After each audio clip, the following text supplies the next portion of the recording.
I was working at a client's house when I saw my wife walk into the house next door. No knock, no hesitation, just walked in like she belonged there. At first, I told myself it couldn't be her. I thought maybe I imagined it. But the truth hit harder than I was ready for. That moment started something I couldn't undo. I watched from a distance as the woman I married lived a life I was never meant to see. She smiled in ways I hadn't seen in months, laughed like she was finally free. And the worst part, I wasn't part of that world anymore. I had no idea how long it had been going on, or what I'd find if I confronted her. All I knew was that something between us had already broken, and I was the only one still pretending it could be fixed. This isn't just a story about betrayal. It's about what you do when the truth walks in, and everything you thought you knew walks out. Not in some dramatic, slow-motion kind of way. I mean really stops. Like your brain can't decide if it's real, or if you're just imagining something because it's too insane to believe. That's what happened to me the day I saw my wife walk into the house next door. It was a normal day. Just another job. I'm a contractor, small business, local clients, nothing flashy. That morning I'd been called to fix a deck for this older couple out in the suburbs. Quiet street, nice houses, nothing out of place. I was halfway through, hauling wood around the side of the house when I glanced across the lawn, and there she was. My wife, wearing that yellow dress I knew too well. I didn't even move at first. Just stood there holding a power drill like I'd forgotten how my hands worked. She didn't see me. She didn't look around. She just walked right up the steps of the house next door and let herself in. No knock, no hesitation, just walked inside. My first thought wasn't even anger. It was confusion. I literally said out loud, "No, that's not her. That's not possible." Because what would she be doing here? This wasn't her neighborhood. We don't have any friends here. And I knew for a fact she told me she was at work. I dropped her off myself. But the dress, it was hers. Bright yellow. The one she wore on our anniversary last year. I remembered how she twirled in it in the mirror and asked, "Still think I'm beautiful?" And I said, "Always." So no, I wasn't confused. I was just in denial. I finished the job as best I could, though I don't even remember the second half of the day. My mind kept replaying it over and over: her face, her walk, the door closing behind her like it had done that before. When I got home that evening, I acted normal. She was already there, pretending like nothing was off. She asked how work was. I said fine. I asked how her shift went. She said exhausting. And I watched her lie to me with the same mouth that used to kiss me goodnight. That night, I couldn't sleep. I kept staring at the ceiling, thinking about all the times she'd been working late, or the days she said she had meetings that ran long, the way her phone would always be face down, the subtle distance I kept blaming on stress, on routine, on life just being life. And then I thought about the yellow dress. She hadn't worn it in months. I asked her once if it didn't fit anymore, and she just shrugged and said it was too bright. But apparently, not too bright for whoever lives next door.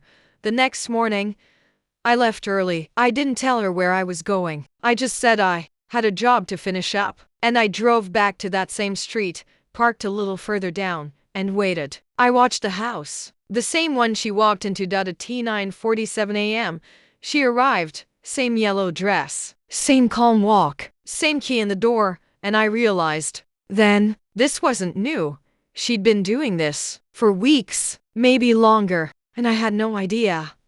I didn't know who lived there. I didn't know what she was doing inside. But I knew one thing without a doubt: she was keeping a part of her life hidden from me. And not just any part, a big one.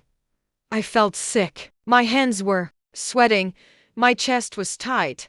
And every minute that passed felt like it was stretching into hours. I thought about texting her, asking where she was, just to see if she'd lie again. But I didn't. I didn't need her to lie anymore. I needed to see the truth for myself.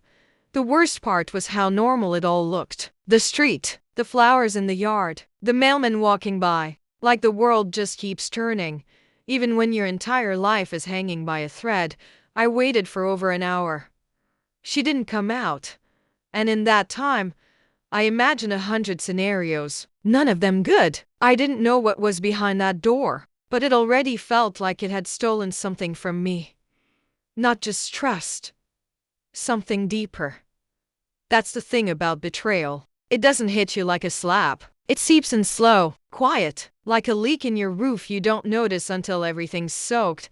That yellow dress used to mean something beautiful to me. Now, it's the color of doubt. And I had no idea just how much worse it was going to get. I didn't go home that night right away.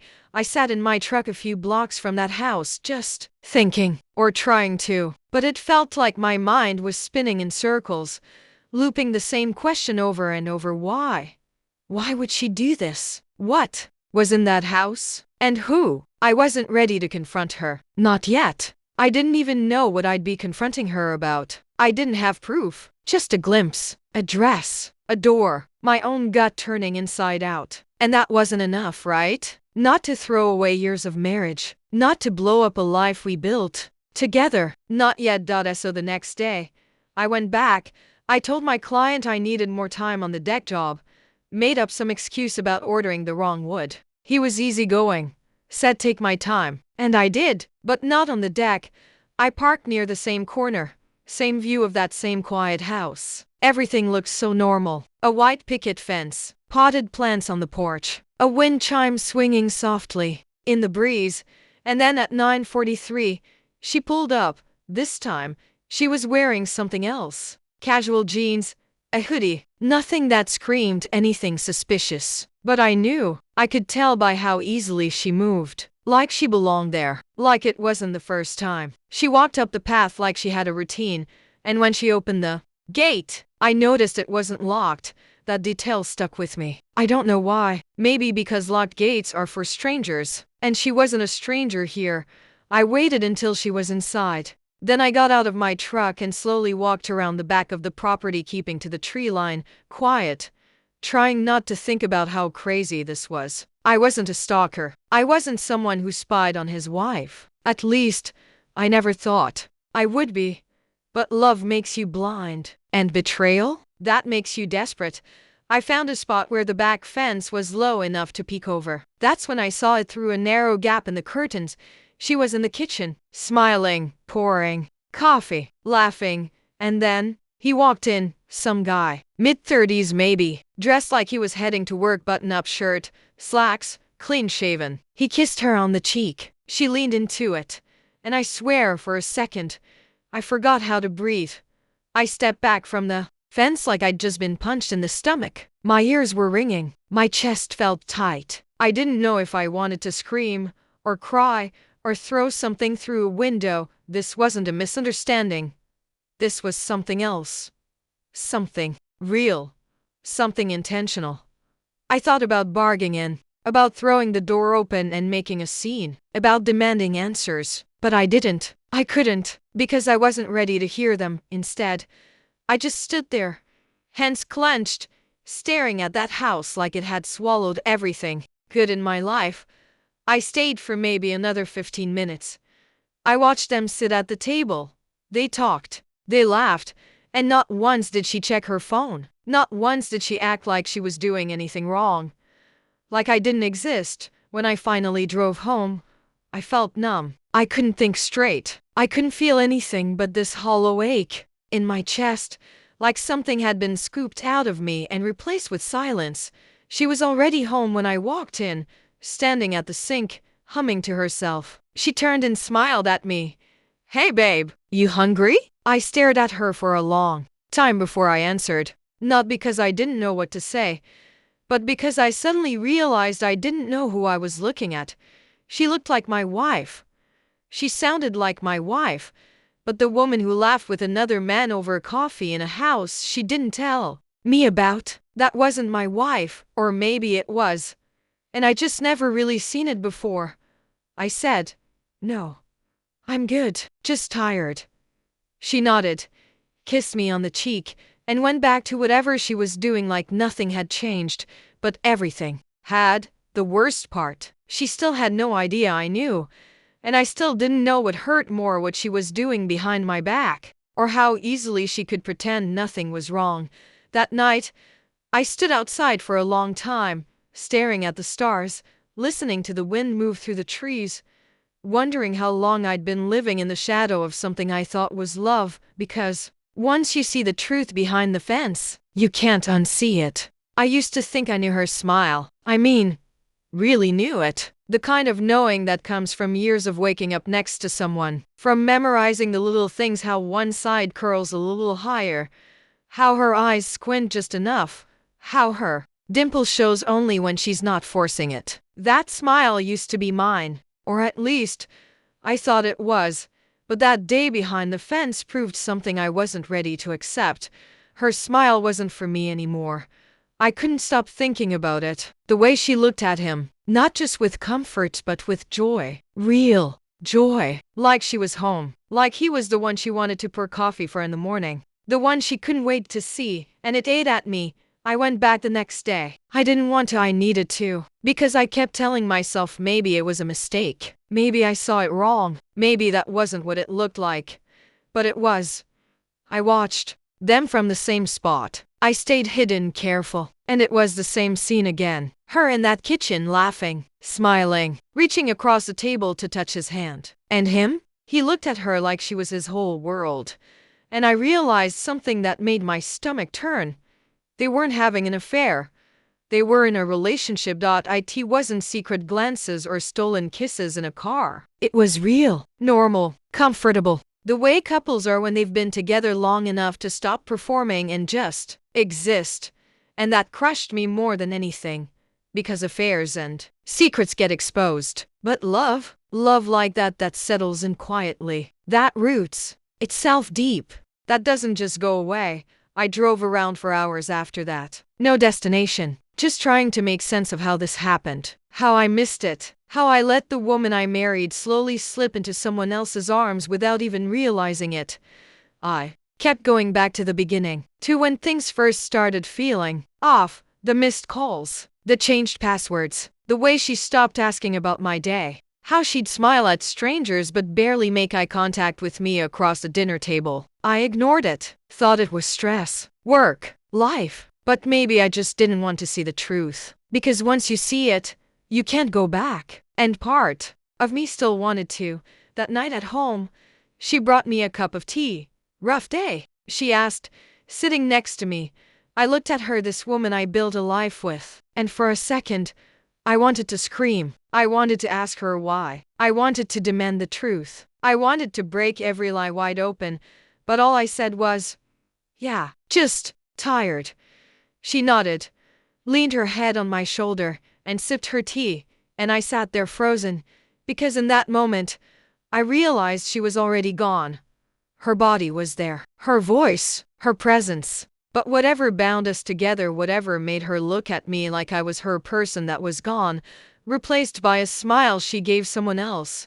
You know what hurts the most? It wasn't just losing her. It was knowing I'd already lost her long ago. And I didn't even notice. She didn't have to cheat in secret. She didn't even have to lie well. Because I was too busy believing in the version of us that only existed in my head. And I don't even know when it happened. Maybe it was that first night she said she was working late.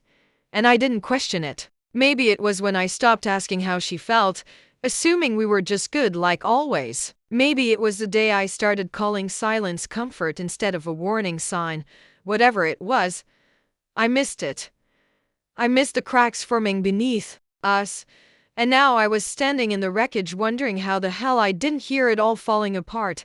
That night, when she fell asleep next to me, I just lay there staring at the ceiling, and the words kept echoing in my mind, over and over.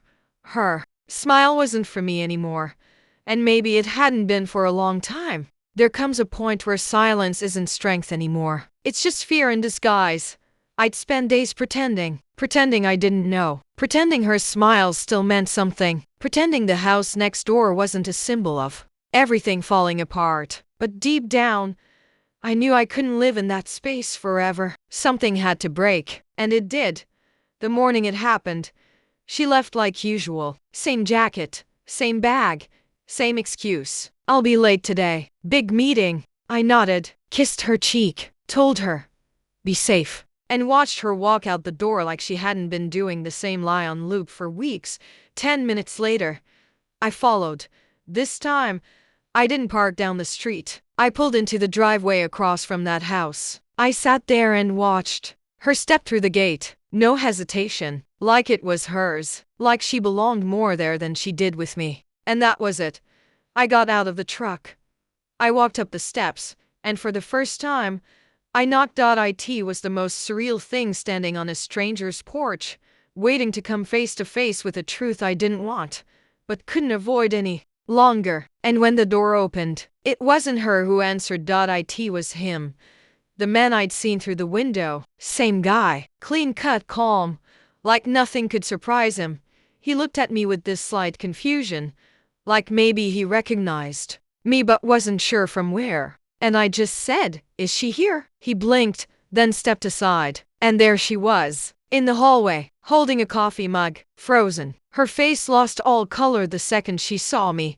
She didn't say anything. Neither did I for a second. The silence between us felt like the loudest thing in the world. Then I said it. "How long?" She opened her mouth, closed it, looked at him, then back at me. "It's not what you think," she whispered. I actually laughed. Not because it was funny, but because that line is always the first thing people say when it's exactly what you think. He stepped forward a little. "Look, man, maybe we should." I raised a hand. "Don't. I'm not here for you." Then I looked at her again, and this time, I didn't hold back. "I saw you. The first time. I was working the job next door. I saw you walk in like you'd done it 100 times. And I told myself maybe I imagined it. Maybe it wasn't real. But it was." She looked like she wanted to melt into the floor. "I should have told you," she said. "Yeah," I replied. "You should have, a long time ago." And then I asked her the question I'd been holding in since the moment I saw her in that kitchen, smiling like she used to smile for me. "Do you love him?" She didn't answer right away. She looked down, then up, then at him, and finally said, "I didn't plan for this to happen." "That's not an answer," I said. She hesitated, then nodded. "I think I do." And there it was. That's the moment everything changed. Not because I didn't expect it, but because hearing it aloud, hearing the woman I married say she loved someone else, it made it real in a way my imagination never could. She stepped forward cautiously, like she still owed me gentleness. "I didn't mean to hurt you. You didn't mean to fall in love with someone else while you were still married to me." Tears welled in her eyes. "We drifted. You know we did. We stopped talking. You stopped seeing me. And you didn't think that maybe we could fix it?" I asked. "That maybe you could talk to me before finding someone else to fill the space?" She didn't reply. And that silence said everything. Because the truth wasn't just behind the door. It had been growing between us for months, unspoken words, missed touches, nights spent scrolling instead of talking. Days when "I love you" became routine instead of real. We both let it happen, but she made the first choice that couldn't be undone. I stood there for a moment longer, just breathing. Then I said, "I hope he gives you what I couldn't." "I really do." She reached out, maybe to touch my arm, maybe to apologize again, but I stepped back. "Goodbye," I said, and I meant it. I walked away from that house feeling hollow, but somehow lighter, because the worst part of betrayal isn't the act itself, it's the waiting, the wondering, the not knowing. Now I knew, and even if it broke me, at least I wasn't living in the dark anymore. The days after felt strange, not loud, not dramatic, just quiet, like the world had turned the volume down and everything moved a little slower. People still waved at me in the neighborhood. I still got emails from clients. I still bought groceries. But something inside me had shifted. It was like I'd stepped out of my old life, and now I was just walking through the shell of it. She didn't come home that night. She didn't text, didn't call, and I didn't reach out either.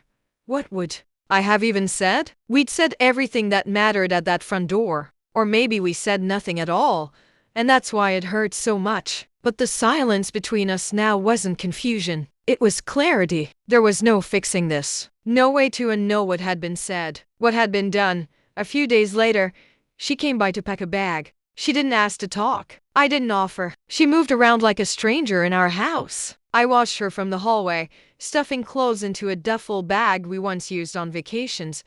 I said, "Do you need help?" She paused for a second, then shook her head. "No, thank you."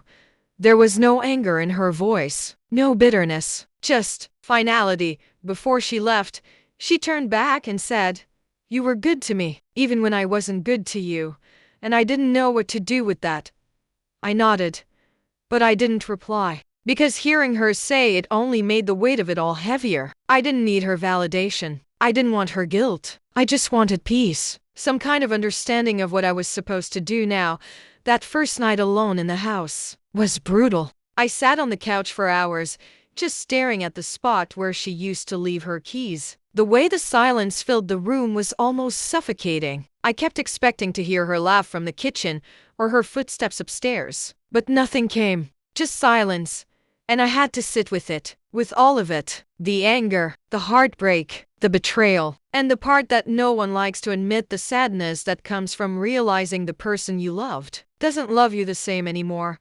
I went through all the messages in my phone, all the photos. I couldn't bring myself to delete them. Not yet. It wasn't about holding on, it was about respecting what it used to be. Because no matter how it ended, not all of it was fake. There were real moments, real laughter, real love. I just didn't see where it started to fade.